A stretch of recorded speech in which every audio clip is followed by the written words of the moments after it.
네, 안녕하십니까. 유영수 목사입니다. 오늘 함께 나눌 말씀은 욥기서 4장 7절에서 11절까지 말씀입니다. 잘 생각해 보아라. 죄 없는 사람이 망한 일이 있더냐? 정직한 사람이 멸망한 일이 있더냐? 내가 본 대로는 악을 갈아 재난을 뿌리는 자는 그대로 거두더라. 모두 하나님의 입김에 쓸려가고 그의 콧김에 날려갈 것들이다. 사자의 울부짖음도 잠잠해지고 사나운 사자의 울부짖음도 그치는 날이 있다. 힘센 사자도 이빨이 부러진다. 사자도 늙어서 먹이를 잡지 못하면 어미를 따르던 새끼 사자들이 뿔뿔이 흩어진다. 욥의 이야기에서 욥이 의로운 자였다라고 소개되고 있었던 그 처음의 이야기를 어떤 분들은 이제 오해가 되실 수 있을까봐 제가 분명하게 좀 다시 한번 설명을 드리고 시작을 해보겠습니다.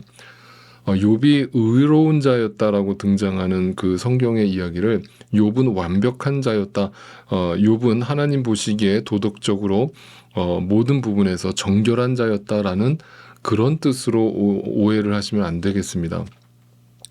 왜냐하면 만약에 그런 자였다면 욥이 그 뒷부분에 입술로서 자신의 생애를 저주하고 또 자기의 삶을 죽음으로 끝내고 싶어하는 그러한 고백을 할 수가 없었겠죠. 끝까지 그 믿음을 지켰겠죠. 그런데 욥이 입으로라도 저주를 하고 자신의 삶을 이렇게 저주했던 것은 온전한 믿음에서 나오는 고백이라고 할 수 없겠죠. 그러니까 욥이 의로운 자라고 하는 그 말이 성립이 안 되는 겁니다. 여러분 성경에서 의로운 자라고 하는 그 단어를 역시 이해를 하셔야 이런 오해가 생기지 않을 텐데요. 성경에서 의로움이라고 하는 단어는 어떤 도덕적이나 어떤 의로움, 그러니까 말 그대로 깨끗한 자, 성결한 자, 완벽한 자를 말하는 것이 결코 아닙니다. 오직 하나님의 은혜를 입었다는 의미에서 의로움이라는 단어를 사용하고 있습니다.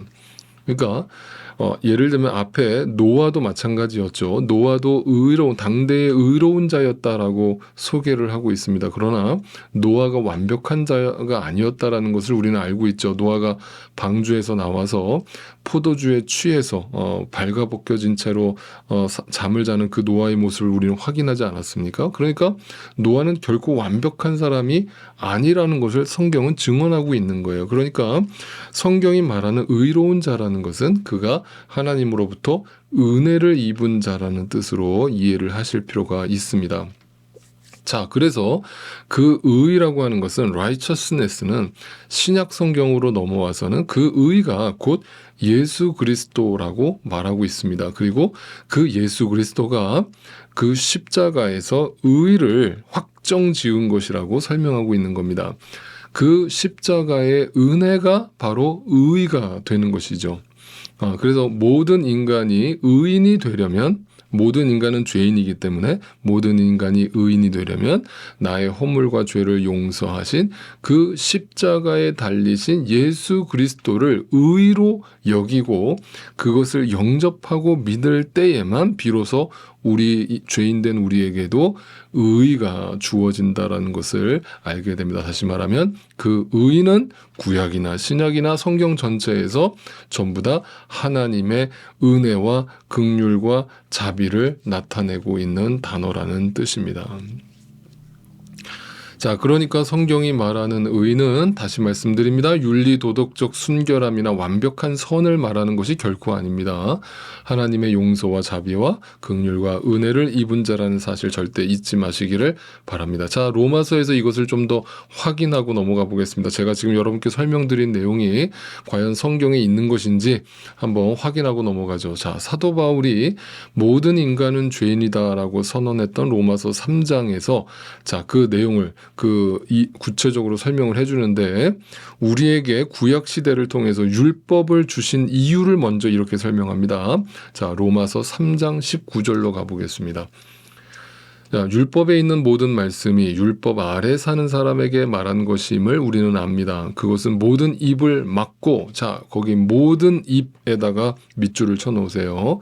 모든 입을 막고 할 말이 없게 만든다는 거예요. 온 세상을 하나님 앞에서 유죄로 드러내려는 것, 변명이 없게 하려는 것, 누구도 이의를 제기하지 못하게 하려는 것. 그래서 뭘 주셨다? 율법을 주셨다는 거예요. 구약을 주셨다는 거예요. 옛 언약을 주셨다는 거예요. 그러니까 그 옛 언약 율법은 우리한테 완벽하게 지키라고 주신 것이 아니라, 네, 우리는 그것을 절대 완벽하게 지킬 수 없다는 것을 깨닫게 하시려고 주셨다는 거예요. 그러니까 구약을 통해서 우리에게 율법을 주신 이유는 우리가 그 율법을 완벽하게 지키는가 안 지키는가를 보시려는 게 절대 아니라, 우리는 절대 그 율법을 완벽하게 지킬 수 없다는 것을 깨우쳐 주시려는 것에 목적이 있는 것입니다. 그럴 때 우리의 유죄가 인정되는 겁니다. 그래서 우리는 반드시 율법을 통과해야 하는 것이죠. 그 율법 아래 나를 비춰야 하는 것이죠. 나를 들여다봐야 하는 것이죠. 그 율법이 곧 하나님의 말씀이죠. 그 말씀이 거울이 되어서 나를 비춰봤을 때 나의 발가벗겨진, 정말 하나님 앞에서 아무것도 아닌 유약한, 연약한, 허물투성인 그 사악한 이기적인 나를 하나님 앞에 들통나고 나서야 우리는 내가 죄인이라는 것을 인정하게 된다는 사실입니다. 그래서 20절을 계속 볼까요? 그러므로 율법의 행위로는, 자, 거기다 밑줄을 치세요. 행위. 내 열심이죠. 행위라는 말은 다른 말로 바꾸면 내 열심이에요. 내 열심으로는 하나님 앞에서 의롭다고 인정받을 사람이 있어요, 없어요? 아무도 없어요. 그러니까 율법으로는 죄를 인식할 뿐이에요. 내가 죄인이라는 것을 알게 해주는 게 율법이고 말씀인 거예요. 아시겠습니까? 그런데 계속 볼까요? 21절 보세요. 그러나 이제는 율법과는 상관없이다, 또 밑줄 치세요. 자, 오늘은 아침 묵상이지만 좀 약간 성경 공부처럼 말씀드릴 테니까 잘 따라오세요. 상관없이, 중요한 거예요. 상관없어요. 율법하고 전혀 상관없어요. 그걸 잘 지켰느냐 안 지켰느냐와 전혀 상관없어요. 하나님의 의가 나타났어요. 자, 그걸 잘 지켜야만 의로운 자라고 평가받는 게 아니기 때문에 그 율법과는 상관없이, 그걸 잘 지키는 것과는 상관없이 하나님의 의가 나타난 거예요. 나타난 거예요. 우리에게 주어진 거예요. 자, 뭐라고 합니까? 율법과는 상관없이 주어지는 하나님의 의가 나타났는데 그가 누구시라는 거예요? 예수 그리스도. 22절 보세요. 그런데 하나님의 의는 예수 그리스도를 믿는 믿음을 통하여 오는 것인데, 거기다 밑줄 치세요. 하나님의 의가 어떻게 온다고요?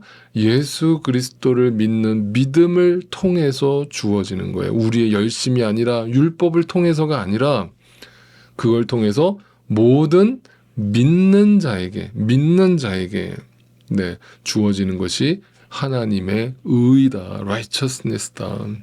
네, 거기에는 아무런 차별이 없어요. 네, 누가 더 열심히, 나는 적어도 한 3, 40년을 교회를 다니면서 열심히 충성봉사했습니다 라고 말하는 사람과, 예수님이 십자가에 달리시던 날 양쪽의 두 강도처럼, 그 한쪽의 강도가 하나님 앞에 진심으로 회개했을 때 천국을 허락받았잖아요. 그 고백은 뭐예요? 그 강도는 평생 동안 못된 짓만 하다가 살았잖아요. 그런데 마지막 순간에 예수 그리스도를 믿었잖아요. 회개를 했잖아요.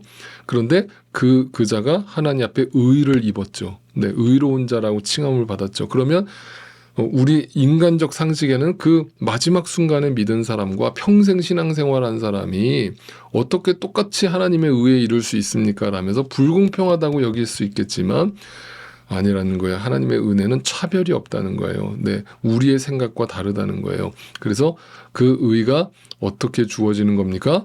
오직 예수 그리스도를 통해서만 주어집니다. 율법의 행위가 아닙니다. 윤리 도덕이 아닙니다. 종교적 열심이나 행위가 아닙니다.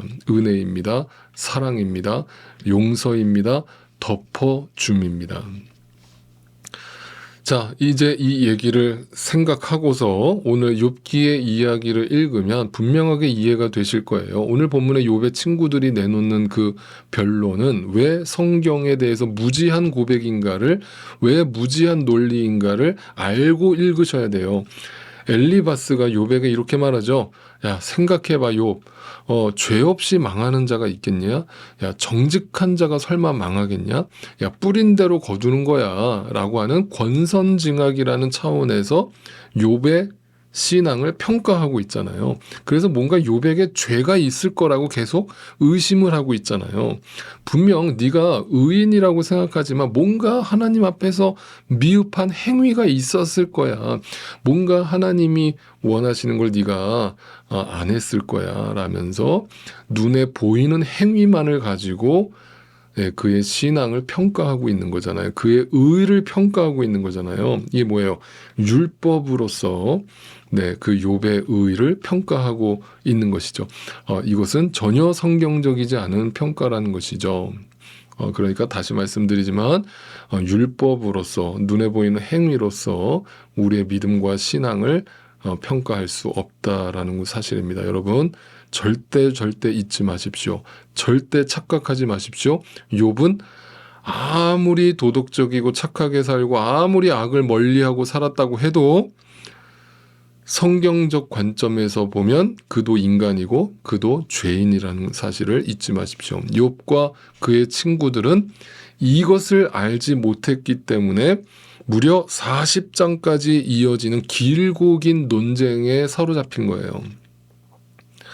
어떻게 보면 시간 낭비일 수 있죠. 지금 정작 중요한 성경의 관점을 전혀 둘 다 이해를 못하고 있기 때문에 쓸데없는 논쟁이 벌어지는 거예요. 그런데 그 쓸데없는 논쟁도 하나의 과정이에요. 과정에서 이게 아니라는 걸 이제 알아가는 과정인 거예요. 그래서 결국 욥은 그걸 발견하게 되죠. 자, 욥은 자기 자신이 하나님 앞에서 내세울 것이 아무것도 없고 의로운 자라고 감히 불려질 수 없는 자라는 것을 비로소 깨닫게 되고 나중에 가서야 하나님 앞에 자신이 죄인이었음을, 자신에게 믿음이 없었음을 고백하면서 납작 엎드리게 되는 겁니다. 여러분, 이 욥도 마찬가지고 욥의 친구들도 마찬가지고 근본적인 문제는 뭐냐면요. 그의 시선이에요. 그들의 시선입니다. 그들의 시선이요. 땅에 머물러 있기 때문에 그래요. 땅에 머물러 있으면요. 너무 그 시선이 좁아요. 그 시선이 너무 좁으면요. 절대 하나님의 계획과 하나님의 구속사의 계획이 보이지 않고 하나님의 뜻이 보이지 않아요. 그래서 늘 자기 기준에서 판단하고 자기 눈에 보이는 것으로 남을 쉽게 정죄하고 평가하는 데 빠른 거예요. 그런데 여러분 그 시선을 넓히세요. 넓히실 수 있기를 바라고 여러분 안에 계신 성령 하나님께서 그 시선을 넓혀주시기를 오늘도 간구합니다. 그 시선이 넓어지면요. 비로소 하나님이 보이고 하나님의 뜻이 보이고 하나님의 시간이 보이고 그리고 비로소 그것이 하나님의 말씀이 거울이 되어서 내가 보이고 내가 보이면 겸손해지고 비로소 남이 이해가 되기 시작하는 거예요. 인격이 아닙니다. 여러분 신앙이에요. 여러분의 신앙이 깊어져야 다른 사람에 대한 배려와 이해와 그 사람에 대한 공감이 커지는 거예요. 시선이 넓어지는 겁니다. 하나님께 넓어지고 이웃에게 넓어지는 거예요. 그것이 신앙이 깊어지는 것입니다. 여러분 정말 우리가 예수 그리스도의 용서와 그 덮어줌의 은혜 없이 과연 의인일 수 있는가? 오늘 아침에 깊이 묵상해 보실 수 있기를 바라고 과연 나는 정말 하나님 앞에서 완벽한 자라고 말할 수 있는가? 그렇다면 내가 왜 함부로 남을 판단하는가? 이것을 이 아침에 한번 깊이 주님 앞에 묵상하시고 자신을 돌아보실 수 있게 되기를 바랍니다. 여러분 오늘 금요일인데요. 다음 주간은 이제 크리스마스 주간이고 올해 마지막 주간이 되겠습니다.